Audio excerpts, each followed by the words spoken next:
Muy bien, acá estamos, Enrico al cuadrado. Hasta las 2 de la tarde estamos en vivo por el portal de la agencia de noticias DERFE, por derfe.ar, por FM 89.5 en el dial, si estás acá en la ciudad de Santa Fe, y por Canal 5 Santa Fe para todo el mundo, c5sf.com. Nos visita hoy en los estudios el diputado provincial del radicalismo en el Frente Progresista, Fabián Palo Oliver. ¿Cómo estás, Palo? Gracias por venir. ¿Cómo estás, Andrés? Muy bien, un gusto. Hacía mucho tiempo que no te veíamos acá por el estudio, así que un placer. Distraídos. Claro, sí, te habíamos invitado en otras oportunidades. Bueno, después tuviste la situación del COVID, que realmente estuviste muy jodido y nos hiciste preocupar, ¿vale? Nos hiciste preocupar, pero acá te tenemos, y quería arrancar charlando de un tema, porque vino la semana pasada Osvaldo Aimo, de la Agencia Provincial de Seguridad Vial, y nos manifestó su oposición férrea al proyecto de alcoholemia cero, que vos ingresaste uno en la Cámara de Diputados. Nos decía Aimo, te lo voy a resumir más o menos, porque el INTI elaboró un documento donde dice que los alcoholímetros, como cualquier instrumento de medición, no son 100% exactos y que poner un 0,0 podría llevar a una injusticia por ese margen de error. Así que este es el momento de la respuesta de Fabián Palo Oliver, autor de uno de los proyectos. Sí, en realidad él estuvo en contra desde el primer momento, apenas asumió la dirección de Protección Civil de la provincia, ya se manifestó contrario. La media sanción que se aprobó oportunamente en diputados por unanimidad, situación que no es común en estos temas que merecen tanto debate, tuvimos casi pierde estado parlamentario, se aprobó en diputados y después lamentablemente perdió el estado parlamentario en el Senado y la volvimos a incorporar. Ahora, la volvimos a presentar pero con las modificaciones que se le hicieron, que en realidad es muy similar a lo que tiene la ciudad de Santa Fe, que es alcoholemia cero con un falso positivo de 0,2. Ajá. Como un margen de tolerancia. Como margen de tolerancia, a ver, para las mediciones por aliento. Ahora, el cero nosotros lo vamos a seguir defendiendo porque en realidad cuando hay siniestros viales, que son los incidentes viales con heridos y fallecidos, sí. En realidad las muestras que se extraen son de sangre a las personas involucradas. Y los análisis de sangre en realidad no dan ningún tipo de error.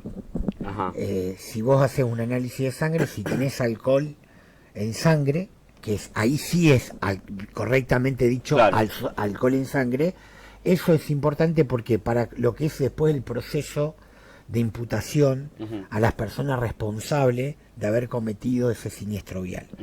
Entonces nosotros ahora lo que estamos evaluando, sin dejar de desconocer obviamente ese informe técnico que hace el INTI, lo que estamos evaluando es hacerle una modificación al texto donde aclaremos más todavía la cuestión de separar el 0,2 para lo que son los controles por aliento, el que se hace en la vida pública, el de la boquilla. El de la boquilla, que es para prevención, y en el caso de siniestros viales que sea el 0. Eso por un lado. Y por el otro lado, digo, si lo del INTI es indiscutible, hay otros, en otros lugares que vi, por ejemplo, hay una iniciativa en la ciudad de Santa Fe de hacer una convocatoria a técnicos y debatirlo, pero si realmente es así, como dice el INTI, habría que modificar la ley nacional de tránsito. Claro. Santa Fe está adherida a la ley nacional. Nosotros, ¿por qué planteamos este proyecto? Primero, por la convicción de que es necesario no ingerir bebidas alcohólicas cuando se conduce.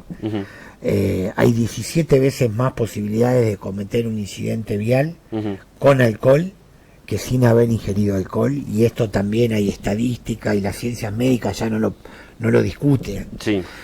Por eso lo que hay que tratar es que esa solidez que hay en cuanto a los antecedentes que hay y a la afirmación que hacen las ciencias médicas no se desdibujen por tecnicismo o porque no se pueda resolver. Entonces, para nuestro humilde modo de ver, hay que debatirlo. Lo que nosotros decimos es 0,2 para las mediciones por aliento, insisto, y 0 para las de sangre. Hoy en la República Argentina tenemos vidas que valen distintas, y nosotros queremos que todas las vidas valen iguales. Concretamente, un chofer, un conductor de transporte público de pasajeros o de carga tiene que tener 0. De motovehículos 0,02 y de vehículos particular 0,05. No podemos tener 3 regímenes, porque en realidad el desastre que vos podés hacer ingiriendo alcohol al momento de conducir es el mismo. Claro. El particular también lleva personas transportadas y siempre podés afectar a otras personas que son parte de la red vial, ¿no? Claro, no podría, Palo, se me ocurre, ¿no? Para eliminar ese posible falso positivo, establecer, pero estricto, y para todo el mundo un 0,2 o un 0,3, me comentaban que en Chile es También. así, que en algunos países de Europa. También puede ser, pero hay una contradicción en la propia ley nacional, eso sin ningún tipo de duda. Ahora, lo que a mí me interesa, es que quede establecido que si vos cometiste un siniestro vial con heridas y fallecido, donde causaste un daño, Sí. sea el 0 y se te puede imputar, porque también es cierto que hoy el gran problema y es lo que más reclaman las víctimas, o sea, los familiares de víctimas de siniestros viales o incidentes viales, es que después la justicia no es firme al momento de imputar y procesar a las personas responsables. Hasta que no entendamos que beber alcohol y conducir es sinónimo de salir con un arma y de que te convertís en un homicida, o sea, si no nos ponemos de acuerdo en eso, va a ser muy difícil ponerse de acuerdo después en las penalidades, ¿no? Claro. Eso me parece que es la primera discusión. Palo, necesariamente tengo que decir, y que a un tipo lo encuentren con más de 2 puntos y pico de alcohol en sangre y lo escolten hasta la casa y le pongan una multa de 50.000 pesos, siendo, bueno, casualidad, el hijo del presidente de la Corte Suprema de Justicia. Son los privilegios. Ajá. Los privilegios que obviamente no se pueden aceptar. O sea, ponerlo en superficie, viralizarlo, hacerlo público, por lo menos sirvió para que el muchacho renuncie a la posibilidad de ser juez, ¿no? Sí. Pero obviamente que eso es grave, y ahí tenés la demostración de que cuando vos tenés un control, lo importante no es lo importante cuánto te da la medición, sino que haya tomado alcohol, porque ¿sabés cuál es el problema? Uno no puede especular con lo que aguanta el cuerpo, que esa es otra discusión. Sí. Hay muchos que te la cancherean, que te dicen, mira, yo tomo 2 lisos, 3 Y ando lisos, 2 bien. copas de vino, y en realidad vos te tomás 2 copas de vino y te va a dar algo, una medición, y el día de mañana no te va a dar lo mismo, quizás. Claro. ¿Por qué? Porque también la tolerancia al alcohol tiene mucho que ver y está asociado al cansancio, si estás tomando algún fármaco, lo que comiste, por alguna dolencia, lo que comiste, hay un montón de Sí. cuestiones que inciden y que te modifican. Entonces, lo que hay que ponerse de acuerdo primero es si beber alcohol significa que te podés convertir en un homicida. Sí. Eso es lo primero que hay que discutir. Si nos ponemos de acuerdo en eso, lo demás, cómo se aplica, es lo que creo que es lo más sencillo. Entonces, en este sentido digo, poner en la discusión más a cargo de un director de seguridad vial, buscar atajos para, en definitiva, dar a entender que vos podés tomar mientras te controlé lo que tomás, es grave. Sí. Eso es lo que a mí me preocupa, porque insisto, uno no puede saber cuánto es lo que tiene que tomar para que no se convierta en un homicida. Seguro. El que te dice, yo tomo tanto y a mí el control no me da, la verdad que está canchereándola, porque es imposible saberlo. Hasta tanto no tengamos un alcoholímetro en nuestro cuerpo, es imposible saberlo. Hasta tanto no haya la tecnología, la industria automotriz no incorpore la tecnología de un alcoholímetro para el conductor, que se está desarrollando, de hecho algunas empresas lo están desarrollando, es imposible saberlo. El día que suceda eso, tomás todo lo que vos quieras, te subís al auto y si te da que te da positivo, bueno, sabés que no tenés que conducir. Mientras eso no suceda, es muy difícil decir hasta cuándo se puede tolerar. Lo ideal es que no se tome nada y que la alcoholemia sea 0. Seguro. Palo, vamos a hacer un picadito por otros temas, porque te veía también en redes sociales, enojado por lo que está haciendo el senador del departamento San Lorenzo, Armando Traferri, en relación a quiere ya la remoción de los fiscales, de Matías Eder y de Luis Chiapa Pietra, y dice, falsedad dentro de la investigación que están llevando adelante. ¿Qué es lo que ves vos? Bueno, en primer lugar, la actitud del senador Armando Traferri es la misma desde el comienzo, ¿no? Desde que se hizo público y aparece en la investigación de una red de juego ilegal. Sí. El hombre lo que está intentando permanentemente, primero es de evadir la acción de la justicia. Para esto tuvo la complicidad del Senado de la provincia de Santa Fe, o de la mayoría del Senado, que votó en contra del desafuero que en su momento... Tanto poder tiene, Pablo. Digo, porque ahí no hay radicalismo, no hay peronismo, hubo como una defensa bastante cerradita. Sí, yo creo que ahí hay un círculo rojo de poder hace tiempo en la provincia de Santa Fe. En eso yo por lo menos personalmente le doy la derecha al exministro de Seguridad Marcelo Saín. Después hay otras discusiones, pero en eso le doy la derecha. Y en ese círculo de poder que regula la justicia está parte del Senado de la provincia de Santa Fe, el presidente de la Corte Suprema de la provincia de Santa Fe, el doctor Rafael Gutiérrez, es la persona que permanentemente garantizó la impunidad en esta provincia de causas emblemáticas, desde la inundación del 2003, la represión y la muerte de 19 santafesinos en la represión del 2019, ¿19 fueron? 2000... la del 2001. 2001. La de diciembre del 2001. Me parece que el número le estoy errando. Pero bueno, la represión del año 2001. Sí, el asesinato de Pocho Leprati. Entre otros, ¿no? Bueno, ahí está, creo, la clave de lo que en la política hay que empezar a discutir. Lamentablemente son muy pocos los que tienen vocación por hacerlo. Y bueno, y hay algunos diputados y diputadas que estamos dispuestos a dar esta discusión. Por eso presentamos el proyecto para regular el alcance de los fueros parlamentarios. Está claro que los fueros parlamentarios no pueden ser utilizados para evadir la acción de la justicia en hechos de corrupción y en delitos penales. Al menos para ir a declarar y para ser investigado. Exacto.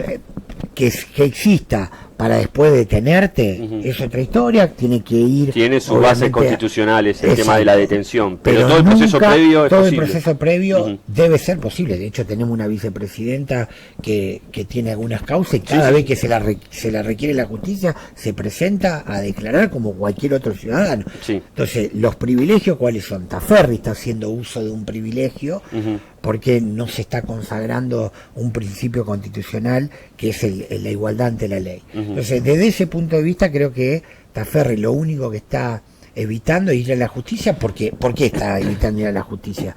Porque el hombre está comprometido y tiene vínculo no solamente con lo que fue la red de juego clandestino, sino también que aparece en la causa de Alvarado. En la causa de Alvarado, se está haciendo el juicio ahora. Se está haciendo el juicio ahora que, o casualidad, los dos fiscales que lo están llevando a cabo también son Matías Eder y Luis, ¿cómo es? Chiapietra, que es bastante difícil el apellido, un trabalenguas, que son ellos también los que siguen esa investigación. Entonces, la estrategia desde el principio de Taferri, ¿cuál fue? Sacárselo del medio. Lo que yo puedo decir, ese es el tuit que hice en el día de ayer, todo lo que dice Taferri está faltando la verdad. En realidad, él denuncia que le intervinieron el teléfono sin autorización judicial. Eso no es cierto. Eso ya quedó demostrado, que el único teléfono que fue intervenido es el de Peiti, Leonardo Peiti, que es la persona financista, imputado, procesado y firmó un juicio abreviado, ya está condenado, que es la persona que en realidad está, cuando se lo vincula, se pide la autorización para intervenir en el teléfono. En ese teléfono aparecen llamadas de personas que hablan el nombre del senador Taferri, concretamente dos personas, una persona que no lo voy a nombrar porque ya está fallecida, ex funcionario de la Cámara de Senadores de la provincia de Santa Fe, y el otro el ex diputado Darío Catalini, los dos con fuerte vínculo laboral y político con el senador Armando Taferri. Le piden a Peiti dinero, coima, para brindarle protección. Y lo que sí existe que hace los fiscales, piden un listado de 100 personas a las compañías telefónicas. Eso no necesita una orden judicial, eso está reglamentado, cuál es el procedimiento que tienen que llevar adelante los fiscales. Se cumplió con ese procedimiento y en ese entrecruzamiento de datos aparecen, en el mismo día que acuerdan la entrega de dinero entre Peiti y las personas que hablan en nombre de Taferri, las antenas de los teléfonos de Peiti y del teléfono de Taferri figuran en el mismo lugar. Bueno. Más claro, echale agua. Entonces, A ver, eso, lo que nosotros decimos son elementos suficientes. Estos mismos elementos lo tenían los senadores el año pasado. No el año pasado, 2020. 2020, cuando, en una actitud absolutamente corporativa, deciden rechazar el desafuero que pidieron los fiscales y de esa forma lo protegieron a Taffarri. Esa es una cuestión. La otra cuestión, él discute la figura del arrepentido. Yo puedo tener una opinión con eso. Hay cosas que a mí, la figura del arrepentido... Sí, bueno, a nivel nacional, por eso hay que tener causa de mucho, lo cual se terminó apretando a la gente para que se arrepientan y no vayan en cana. Hay que pruebas tener bastante mucho cuidado tergiversadas. Sí. Claro, hay que tener mucho cuidado. ¿Por qué? Porque la figura del arrepentido se sostiene fundamentalmente que si vos colaborás para involucrar a la cantidad de gente que estuvo involucrado, o apuntar para arriba, lo que fuere, si vos colaborás se te atenúa tu propia pena. Entonces, yo que digo, no se le puede dar identidad a la declaración de un delincuente, pero sí se le debe dar identidad si esa declaración está apoyada con una prueba. Claro. ¿Está? Sí. Entonces, Peiti, que es un delincuente y que ya está condenado, yo no le doy identidad a lo que diga Peiti per se. Sí, claro. Porque sí, pero sí, la declaración que dice Peiti con pruebas, sí hay que darle identidad. Entonces, en la figura del arrepentido él dice que es inconstitucional porque Santa Fe no adhirió a la ley. Ya hay dos jueces que dijeron que sí que es constitucional aplicar la figura del arrepentido. Y después discute también el juicio abreviado que se hizo, tanto para Peiti como para el fiscal Ponce Azad. Tengamos en cuenta que aparte de la vinculación de Taffarri hay dos fiscales, el fiscal regional de Rosario más un fiscal más, que también eran parte de la protección que le daban a Peiti para poder desarrollar y trabajar libremente en forma ilegal una red de juego clandestino. En esa cadena de protección falta Taffarri. Claro. Y lo que está haciendo el hombre es resistir usando un privilegio como los fueros, por un lado, y por el otro lado, todo lo que dice Taffarri no está probado en la justicia en ningún lado. ¿Y sabes por qué?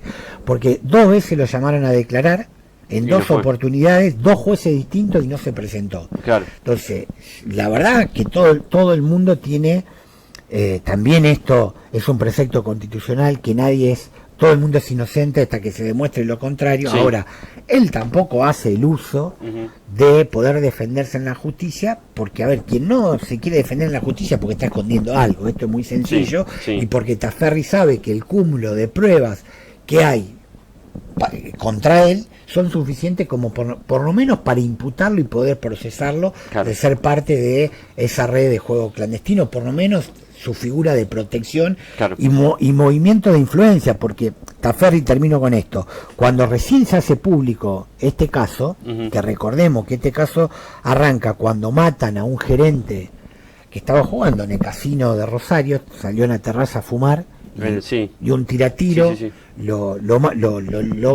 mata. En realidad ese tiratiro era parte de la banda de los monos que había comenzado a diversificar sus tareas de delito. Por un lado, lo que estaba ligado a la narcocriminalidad, lavado de dinero, y ahora también a la extorsión. Sí, a la extorsión. En este caso al casino, lo hacían con otros empresarios, con automotrices, etcétera, etcétera. Peiti empieza a ser extorsionado por parte de esa banda y él solo se presenta a la justicia. A partir de ahí se abre la causa. También cuando dice esta causa es política, me la armó Saín, vos lo repetís, puedo tener otras diferencias, pero ¿qué te la va a armar Saín? En realidad Saín era parte del organismo de investigaciones cuando se empezó a trabajar con esa causa, pero en realidad quien se presenta a la justicia y abre la puerta de Pandora es el propio Peiti, o sea, la propia persona que financiaba y sostenía esa red de juego clandestino, ¿no? Entonces, la verdad que bueno, yo digo siempre, en la cancha se ven los pingos. Ahora, si la Asamblea Legislativa tiene que tratar, vamos a ver qué pasa con la denuncia que hizo Taffarri en la Comisión de Acuerdo. A mí nada me sorprende.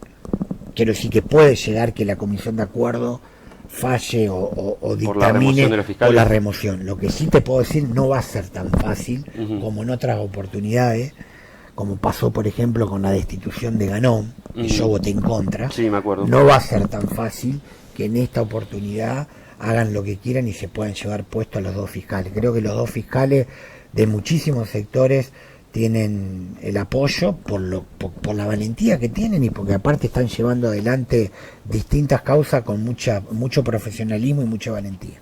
Palo, sé que estás un poco acotado de tiempos, así que te hago la última de lo que quería charlar contigo, porque se está armando el frente de frentes en la provincia de Santa Fe. Esto es todo lo que no huele a peronismo contra lo que pongan Perotti o Rossi o lo que sea que el justicialismo arme para el año que viene.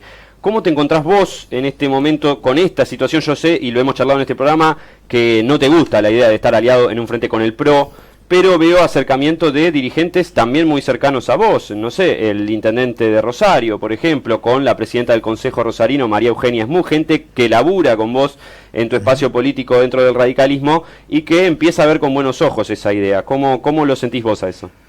A ver, nosotros estamos discutiendo dentro de lo que es el espacio nuestro que se llama Radicales Libre, que el año pasado participó de la interna dentro del Frente Amplio Progresista, del FAP.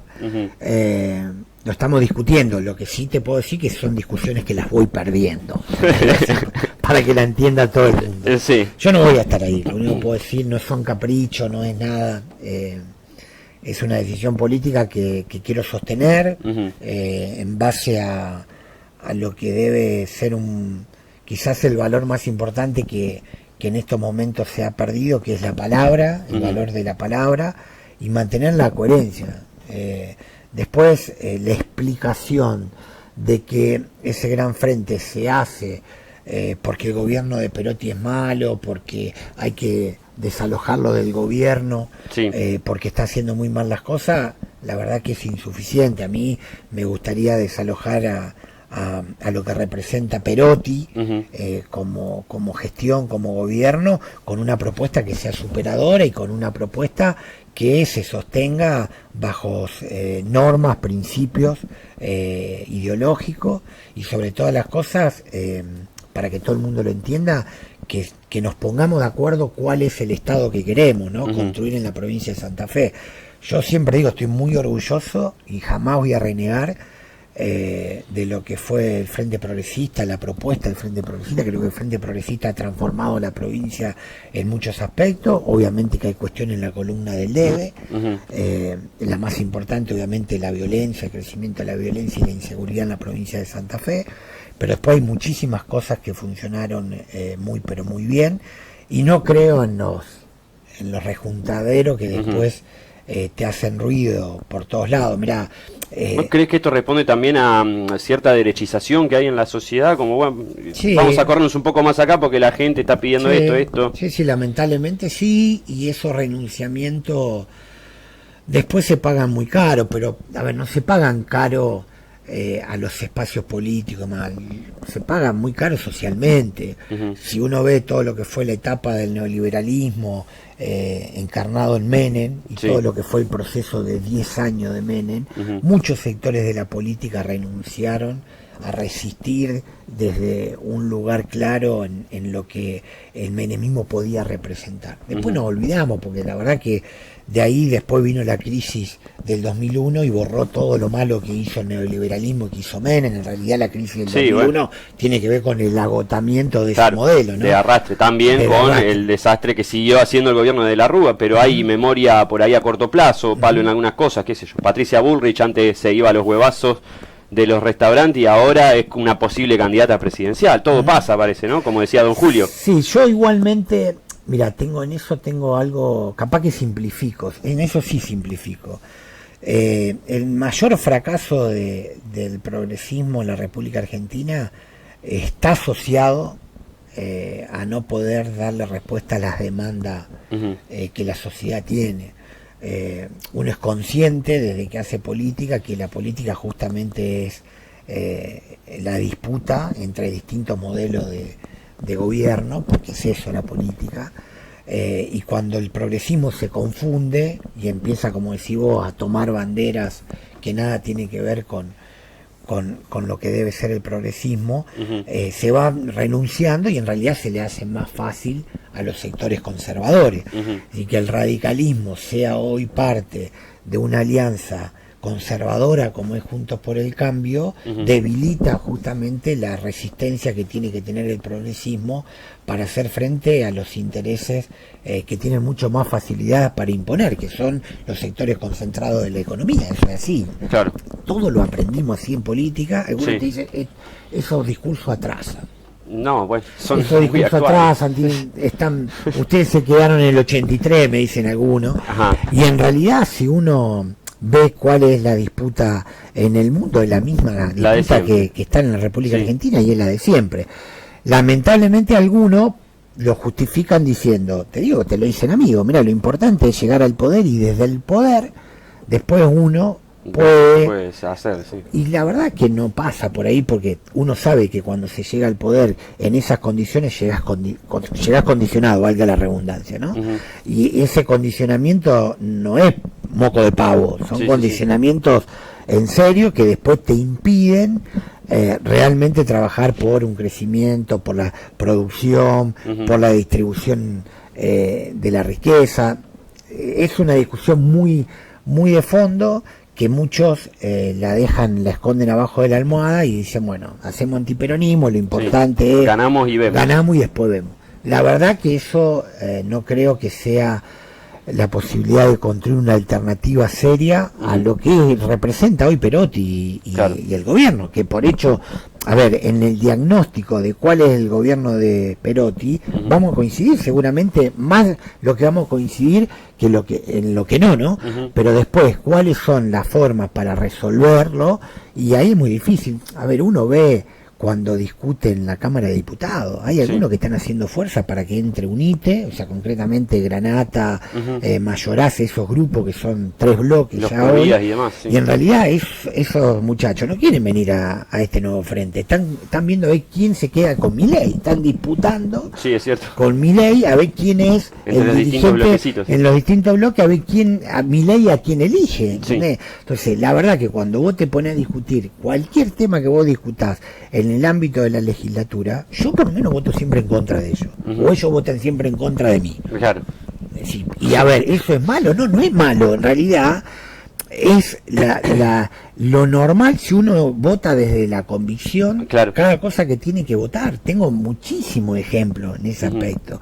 Ahora, digo, sí, hace tiempo que nosotros, muchos de los que estamos en este espacio, lo que es el Frente Progresista, se fueron corriendo. Qué sé yo, lo que fue la adhesión a la ley de RT, que ahí están, prometieron que iba a haber más junta médica, no hay más junta médica. Se le irían los juicios. Los únicos perjudicados hoy son los trabajadores, ese fue el objetivo y demás. Y la verdad que desde el progresismo, lo que votamos en contra de la adhesión fuimos pocos. La mayoría votó a favor. Era una ley que salió la adhesión con un voto mayoritario tremendo en la Cámara de Diputados.